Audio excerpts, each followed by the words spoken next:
But first tonight, our top story, a story that we've been tracking through this week.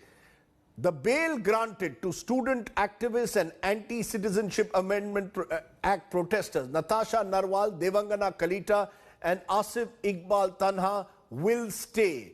The Supreme Court refused to vacate the order of the Delhi High Court, but said that the order will not be a precedent for similar cases in other courts. The court has issued notices to the three activists in a Delhi police petition which protested against a High Court order that had given them bail. All of this leaves open the question of anti-terror laws in this country. Are they being misused? Do they need a review? Our top story today comes from the Supreme Court. The Supreme Court has refused to cancel bail granted to three student activists, Natasha Narwal, Devangana Kalita and Asif Iqbal Tanha. But the Apex Court underlined that the Delhi High Court judgment granting the bail would not be treated as a precedent by any court in the country to give similar relief.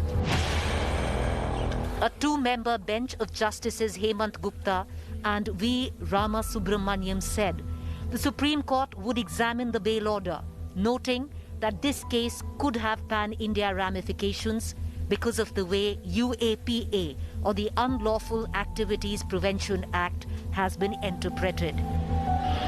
The Delhi High Court's judgment, releasing three activists booked under the Unlawful Activities Prevention Act, has put the spotlight firmly on the contentious anti-terror law. Their release was opposed by the Delhi police, which, while approaching the Supreme Court, said the High Court, in permitting bail, had conducted a mini-trial and recorded perverse findings which are contrary to the record.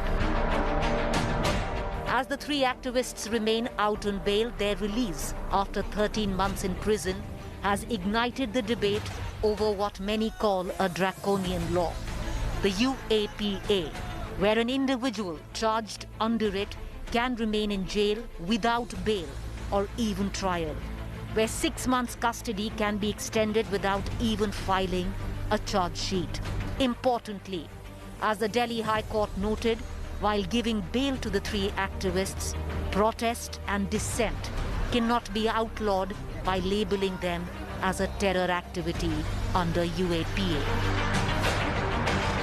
A quick look at the data compiled by the National Crime Records Bureau suggests what could be deeply erroneous about this anti-terror law.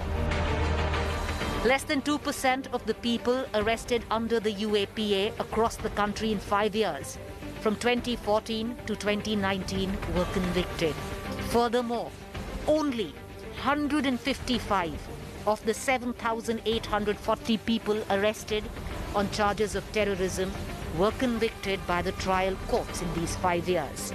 However, most stayed in jail for many years without trial.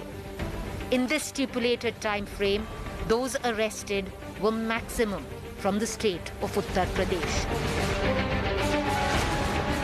As the debate rages over UAPA, many continue to languish in jails without trial or bail, booked under the anti-terror law. Bureau Report, India Today.